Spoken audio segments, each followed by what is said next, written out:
बंधु आज आसतु शुणा एक पौराणिक कहानी। यही कहानी महादेव और माँ पार्वती दुहे बहुत हटहटा हो प्राण बचाइबा विकल स्वर्गलोक ब्रह्मलोक महालोक को धाई केउठी भी साहा वर्षा न पाई शेष वैकुंठपुर में पहुंची भयर कातर हो महादेव डाकिले, हे चक्रधारी नारायण आमको ए विपद रक्षा कर। ताहले आसंतु जानिबा संपूर्ण कहानी।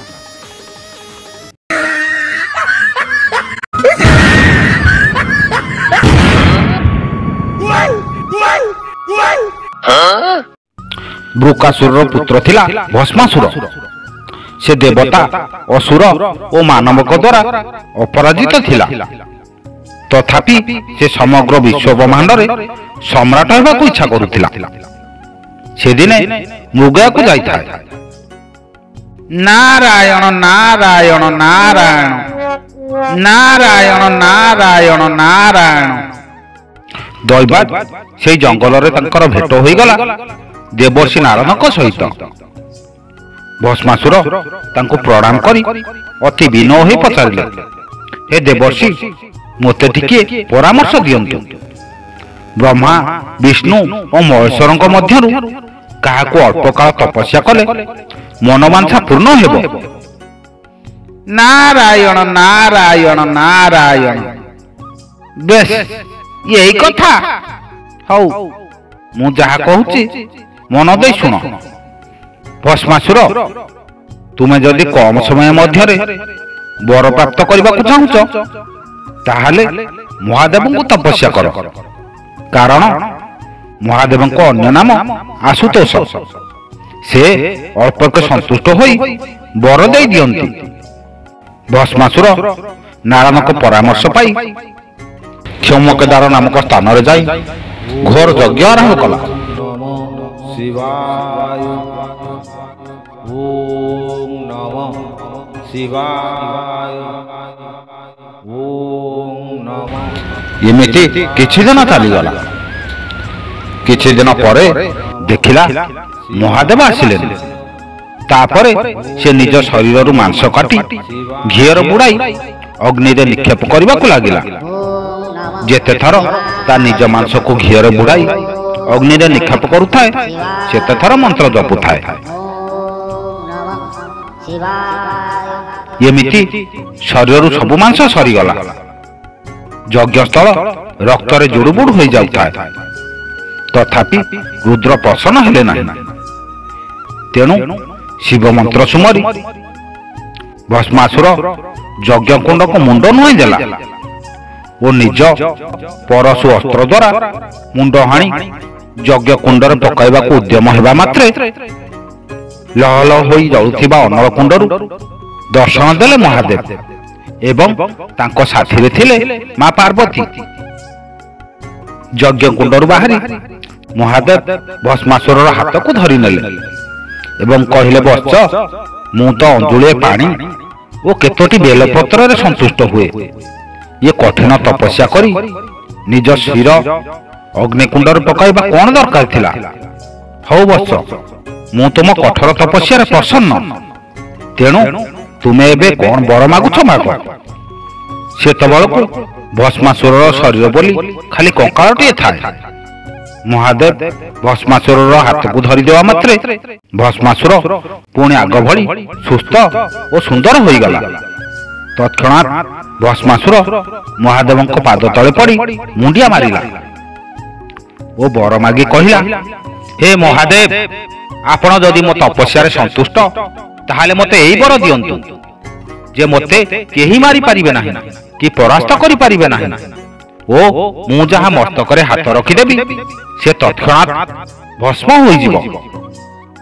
ए कथा सुनी महादेव चिंता रे पड़ी गले ओ भाबिले ए असुर को मु जदि एभली मारात्मक वर देबी ताहाले देव मानव दानव काहाको भी शांति रे बंचिबा को देबनी। कोन महादेव डरी गले कि कोन आपण वर देबा को कही आपण को कथार ओहरी जिवे? ना ना भस्मासुर तुमे मागिथिबा बर मु तुमको प्रदान कली। ତଥାସ୍ତୁ। ଏମିତି ଅମୋଘ ବର ପ୍ରାପ୍ତି ପରେ ଭସ୍ମାସୁର ଆନନ୍ଦିତ ହୋଇ ପଡ଼ିଲା ଓ ଅଟହାସ୍ୟ କରିବାକୁ ଲାଗିଲା।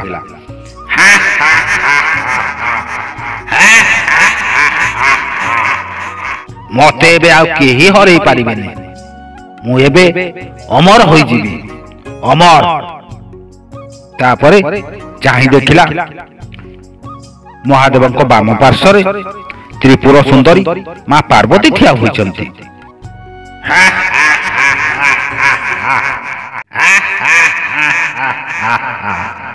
ପୁଣି ଅଟହାସ୍ୟ କରି ଭାବି ନେଲା, ଏ ଯେଉଁ ସୁନ୍ଦରୀ ନାରୀ ତାର ତ ପଟାନ୍ତର ନାହିଁ।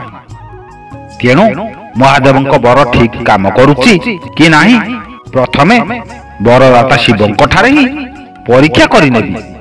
ଶିବ ମରିଗଲା ପରେ এই ଦିବ୍ୟ ନାରୀକି ମୁଁ ପ୍ରାପ୍ତ କରିବି। ସେ ଜାତିର ତ ଅସୁର, ଆସୁରିକ ପ୍ରକୃତି, ସେ ବା ଛାଡ଼ିବ କିପରି? ତେଣୁ ଏମିତି ଚିନ୍ତା କରି ଶିବଙ୍କ ନିକଟକୁ ଯାଇ ତାଙ୍କ ଗଙ୍ଗା ଓ ଚନ୍ଦ୍ର ବିମଣ୍ଡିତ ମସ୍ତକରେ ହାତ ଦେଇ ଧ୍ୱଂସ କରିବାକୁ ହାତ ବଢ଼େଇବାରୁ ମହାଦେବ ତା ଜାଣିପାରି ଦୌଡ଼ିବାକୁ ଲାଗିଲେ। ମା ପାର୍ବତୀ ବି ତାଙ୍କ ପଛେ ପଛେ ଦୌଡ଼ିବାକୁ ଲାଗିଲେ। ନିର୍ଲଜ୍ଜ ଭସ୍ମାସୁର ତାଙ୍କ ପଛେ ପଛେ ଗୋଡ଼ାଇବାକୁ ଲାଗିଲା।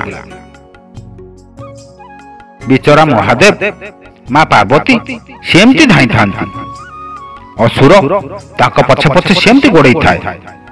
ଏହା ଦେଖି ବିକଳରେ ମହାଦେବ ଓ ମା ପାର୍ବତୀ ଭୂମି ଛାଡ଼ି ଶୂନ୍ୟରେ ଉଡ଼ିବାକୁ ଲାଗିଲେ। ରାକ୍ଷସ ମଧ୍ୟ ତାଙ୍କ ପଛେ ପଛେ ଉଡ଼ିବାକୁ ଲାଗିଲା।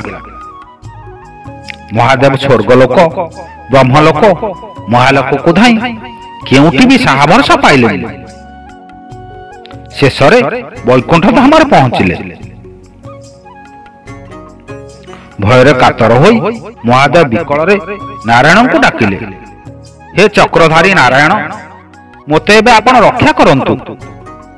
ଶିବଙ୍କ ଏଭଳି ବିକଳ ଅବସ୍ଥା ଦେଖି ଭଗବାନ ବିଷ୍ଣୁ ଆଶ୍ଚର୍ଯ୍ୟ ହୋଇଗଲେ ଏବଂ ସମସ୍ତ କଥା ଶୁଣି ଏକ ଭୁବନ ମୋହିନୀ ନାରୀର ରୂପ ଧାରଣ କରି ଭସ୍ମାସୁର ଆସୁଥିବା ବାଟରେ ଯାଇ ଉଭା ହେଲେ।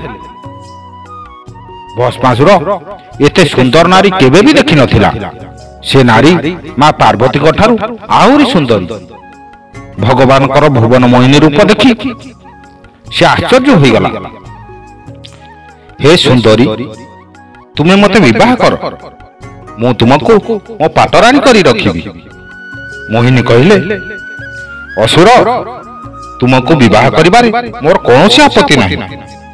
ହେଲେ ମୋତେ ଯଦି ବିବାହ କରିବ, ମୋର ଗୋଟିଏ ସର୍ତ୍ତ ଅଛି। କୁହ ସୁନ୍ଦରୀ, କୁହ, ମୁଁ ତୁମର ସବୁ ସର୍ତ୍ତ ମାନିବାକୁ ରାଜି ଅଛି। ମୋର ସର୍ତ୍ତ ହେଉଛି, ମୋତେ ଯେ ନୃତ୍ୟରେ ହରାଇଦେବ ଓ ମୁଁ ଯେଉଁ ମୁଦ୍ରା ସବୁ କରିବି ଯଦି ତମେ ସବୁ କରିଦେବ, ତାହେଲେ ମୁଁ ତୁମକୁ ବିବାହ କରିବାରେ ମୋର କୌଣସି ଆପତ୍ତି ନାହିଁ। ଓ ଏଇ କଥା, କରିବି, ନିଶ୍ଚୟ କରିବି ସୁନ୍ଦରୀ, ନିଶ୍ଚୟ କରିବି।